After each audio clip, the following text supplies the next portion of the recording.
for about, let's say, 2.5, 3 years, Eric Bischoff has been very, very critical of All Elite Wrestling, or more specifically, the owner, Tony Khan. With this, I feel that Eric Bischoff, a lot of the times when I see clips on his podcast, 83 Weeks, commenting on stuff in regards to AEW, with booking decisions, with creative, with characters, silly shit that Tony Khan does and says, I do find myself, the majority of the time agreeing with Eric Bischoff with his stance on AEW/Tony Khan. But one thing that I do have a bit of a hard time overlooking is how Eric Bischoff now has been doing this podcast for about 7 years, give or take. And I don't think in all the 7 years that he's been doing his podcast have I ever come across any clips of, Eric Bischoff giving anything like a scathing critique of like the WWE product, or even kind of mild criticism of booking of characters, the way characters have been booked, the storylines, how business has been going, the ratings, none of that. But he is extremely critical of AEW. Now you get a lot of people out there that will say, "Oh, he's a shill for the Fed, he's WWE Shill, all this stuff," and that was the kind of things that I just thought that's kind of like that's an easy out. With a lot of people, that are in the IWC to say that, but the more I think about it and I see certain things, I have a hard time. I do say to myself, well, maybe there maybe there is something to that argument. That a lot of this, how he's so critical and it's so, ripping into Tony Khan, and yeah, you could rip into Tony Khan for a lot of things. Does it on Twitter, does it on his YouTube channel, but hardly says anything bad. I don't know if he's ever said anything bad really about WWE. Makes you think, is there kind of why does he do that? And there's certain things that I'm going to get into with this video that, there's a particular clip there that he does with Ariel Helwani, and I believe there's no love lost there with Ariel Helwani and Tony Khan. And then you had Ariel Helwani, who brought CM Punk on to talk about the whole incident, that happened, the brawl out and the whole Jack Perry thing. Well, it was more specifically the Jack Perry thing at Wembley. But I'm going to play the Eric Bischoff clip, and remember, this came out like a day before Eric Bischoff made his appearance on NXT on Tuesday. So remember this. This is only about 24 hours before Eric Bischoff appeared in WWE NXT. And I'm going to get into that whole thing with the whole NXT appearance. So here we go. I'm going to play this clip here, and I'll react afterwards. So I just said, heck with it. It's not worth my time. Okay. What about your take on the current state of All Elite Wrestling? What do you think? How are they doing right now? No, they're horrible. Come on. It's just, I've given up. I used to get really frustrated with them because I actually hate seeing people screw up good opportunities. I know what that feels like, and I know how hard good opportunities are to come by. So when you see somebody just shooting themselves in the foot day after day, week after week, in every possible way, it's frustrating for me, and I would vent that frustration. Now it's just like, yeah, whatever. Yeah, it is what it is. There's no hope for them. Nothing's going to turn that company around. There's no light bulb going to go off in anybody's head and all of a sudden realize, oh, this is how we actually get people to watch TV. They have no idea what they're doing, and they're too stubborn to learn. There's no chance for a story to turn, like the way NWO turned WCW around. There's no chance of any of that. Bring in Shane. Bring in Shane. Because there's nobody there that knows how to tell the story. There's nobody there that knows what a story actually is. It's like, I use this analogy. We don't got JR who's still there. Boy meets girl, boy gets girl.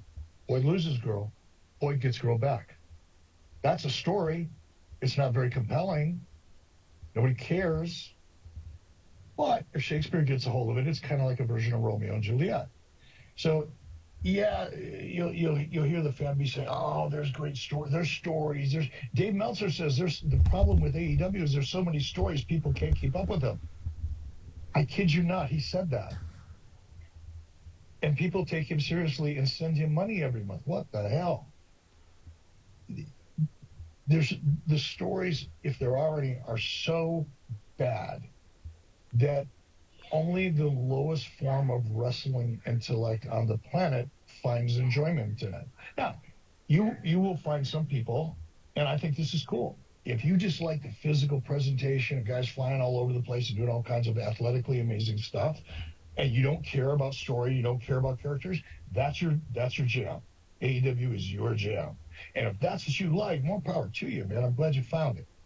It's just not viable for the masses. It's, as Tony calls them, for the sickos. First of all, why would you want to call your fan base sickos? Because the majority of them prefer not to be called that. Just a hint, Tony. Just a hint. But sensitive. Tony's vision for that company, I guess, is to provide content for that percentage of the audience that only cares about high risk, high altitude, fast paced action, and not about story and not about characters. And there we go. So interesting takes here. You know, and I don't fully agree or disagree with everything there. You know, he starts off with saying, well, it's horrible. Is AEW horrible? Well, I haven't followed the product enough to comment on whether it's horrible or not. But then the thing is, what I find very interesting is when WWE was horrible, and it was in the shits. I mean, you think back to like 2018, 2019 time, it was in the shits. And I don't ever remember Eric Bischoff saying that it was in the shits at that point. You know, it was bad. I mean, when all of a sudden it's like all the matches on Raw at one point were like, they're like 2 out of 3 fall matches and all that shit. And it was a weird time back then, you know, and yeah, the product's improved. But I think with Eric Bischoff, it was very much... I think Eric Bischoff was looking for a job, you know. It's kind of out there that, you know, maybe certain things haven't worked out with business and stuff.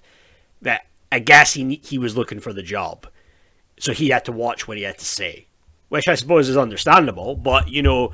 You take a guy like Vince Russo, who very much had, you know, the courage of his convictions and had no problem telling Vince in 1996 that the product was sucked and it was the shits. And I think over time Vince McMahon couldn't help respect Russo for his honesty, you know. But Eric Bischoff is he's a little bit different on how he kind of plays the game because, I mean, come on. Eric, you know, and I've got a lot of respect for what you've accomplished in the business, but you can't tell me that WWE wasn't crap, you know, a few years back.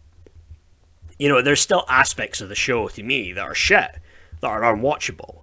You know, as much as they hype up and pump up that Bloodline storyline and Roman's great historic title reign and his heel run, was it really that good in the end? You know, like what came out of it?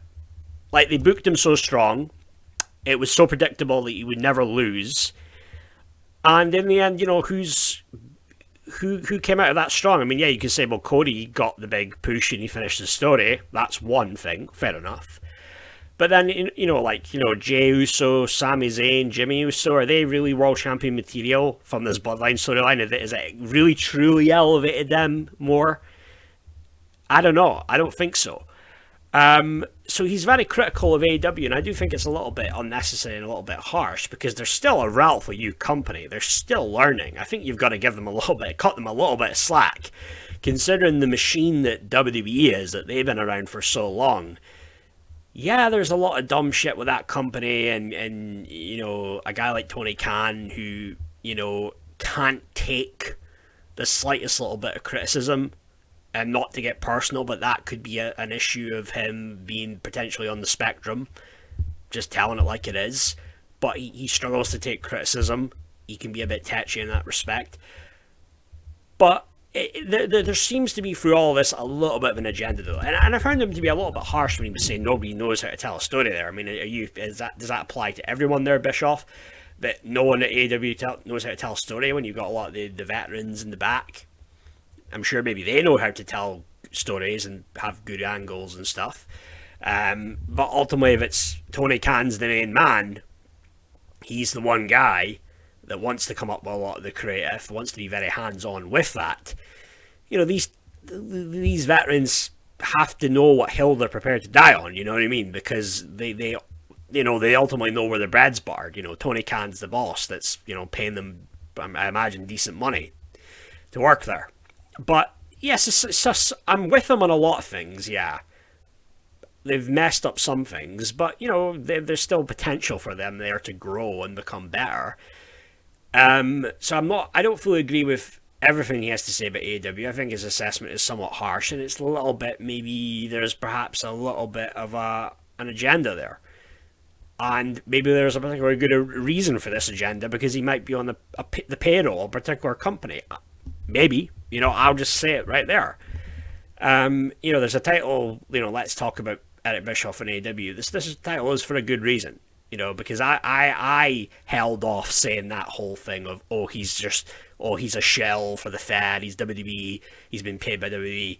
But there's certain things now I think it's just hard to overlook. I mean, if somebody can find me a clip of him like laying in and being critical, very highly critical of WWE, please send it to me. But I've never come across a clip like that.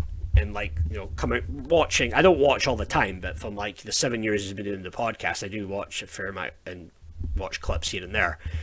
But this is something else. So this is last year. Eric Bischoff, who before this had called CM Punk a desperate bitch, because when he was still under contract with AEW, was backstage at a WWE event. So he puts out this tweet. He says, "I'd look good in one and you know it. If you're picking up some WWE shop gifts, do it with the link below. It's an easy way to help support 83 Weeks." So that's his podcast. So now all of a sudden, Eric Bischoff has become an affiliate marketer, you know. So you know, if you click on this link specifically and you buy something, that goes towards the kind of the 83 Weeks kitty with help funding that show. So it looks like he does benefit somewhat from, you know, this thing of, you know, posting this shop link. You know, he's made it clear this is what's going to help his podcast. So there seems to be some type of like working relationship there that he has with WWE, and it's particularly odd that of all the people that he's doing, you know, with the merchandise, it's a guy that he didn't have all that many good things to say about before that. And yes, it's a funny one. And what people have to remember as well is that Eric Bischoff had appeared on the AEW programming. He appeared on there 2 times, I believe, right? And then things changed, though, at some point in 2001 when Eric Bischoff was pissed off over Tony Khan saying that he was a better booker. Or what was it? Because, you know, he has more credibility. I think I'm paraphrasing, but Tony Khan claimed he has more credibility than Ted Turner because Tony Khan is a booker. And that really pissed off Eric Bischoff, for somebody that he has, I guess, a high amount of respect for, and gave him, you know, the opportunity for what he did in the business. And, you know, I'll never take away what Bischoff was able to achieve in that short period of time with World Championship Wrestling. But, you know, there's no love lost there with Tony Khan and Eric Bischoff. You know, Tony Khan had said, when was this? This wasn't too long ago, but yesterday it came out. I don't really care what he says. So he was, Bischoff was a guest on the Dale Helwani show. Khan was on some radio show that I've never heard of before. And he had said about this, he said, "I have no idea. I don't really care what he says." Well, you do care to a degree, because you've responded to him before in social media, and you've responded to it in interviews as criticism. We've done really well. We've got a great thing going on with AEW. We've got something really, really good to be proud of.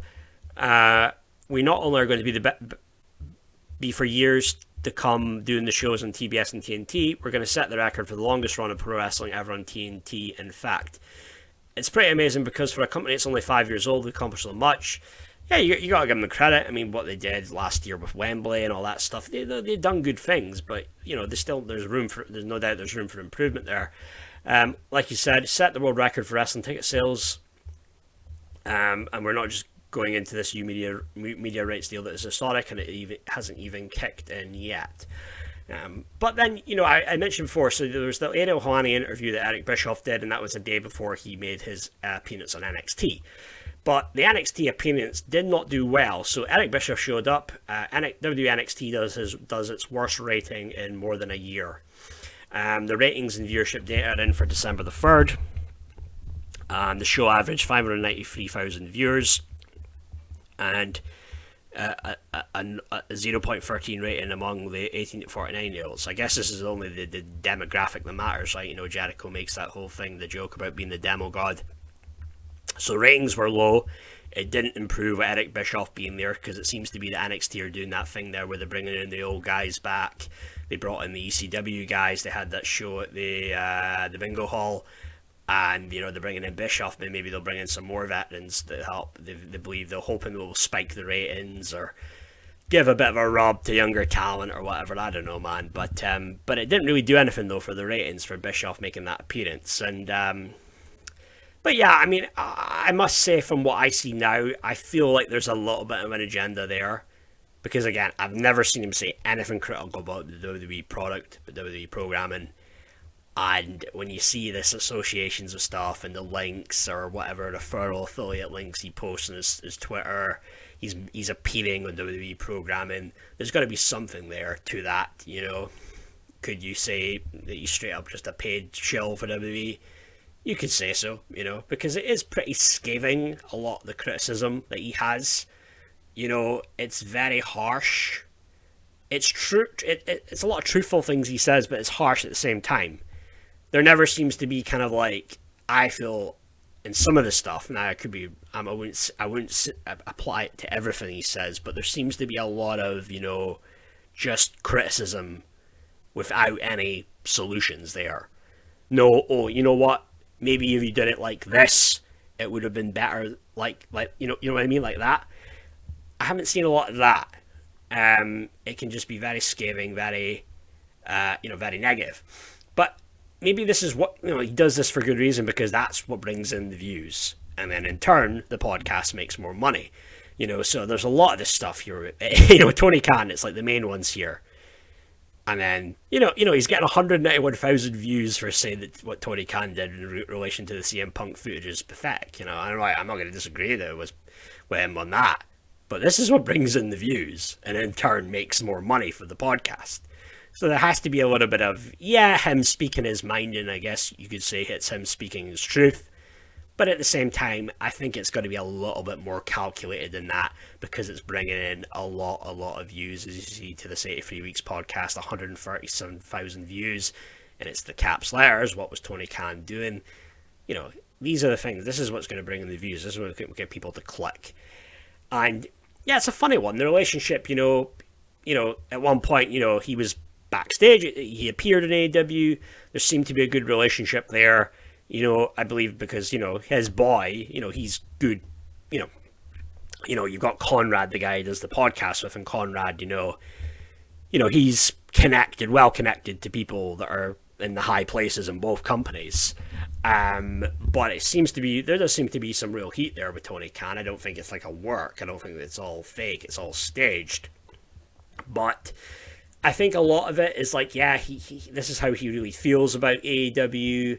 Is some of it an agenda there because he was in his feelings after the whole, you know, the thing Tony Khan said about Ted Turner? Some of that's got to be some of it.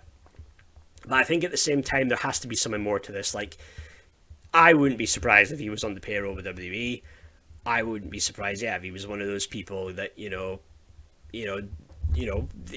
might be like a, I'll scratch your back, you scratch mine thing. And, that's why, because Eric Bischoff's got a big following. So again, he can, he has no problem. I'm sure plenty of people would, they can click on that WWE shop link, even if they would go to the shop link themselves and buy you Punk merchandise because they're fans of him, and now all of a sudden he's back and they're big fans and it looks like cool merch. But there's definitely something there, I feel, more to it than just Eric Bischoff being critical of AEW. I think there's a more of a motive behind it, and there's a little bit more than meets the eye. And it definitely seems to be like maybe he is with the feds, so to speak, as a lot of the people on here like to say. That's how I see it. But yeah, that's my video for now, guys. You know what to do. Hit that like, hit the subscribe button, and leave a comment. Let me know what your thoughts are. Do you think Bischoff is just a WWE shill? Do you think his criticism is just genuine? He's been truly authentic? But leave a comment and give me your take on what your thoughts are on all this whole thing with Eric Bischoff and AEW/Tony Khan. But that's me for now, guys. Thank you very much. Cheers. Bye.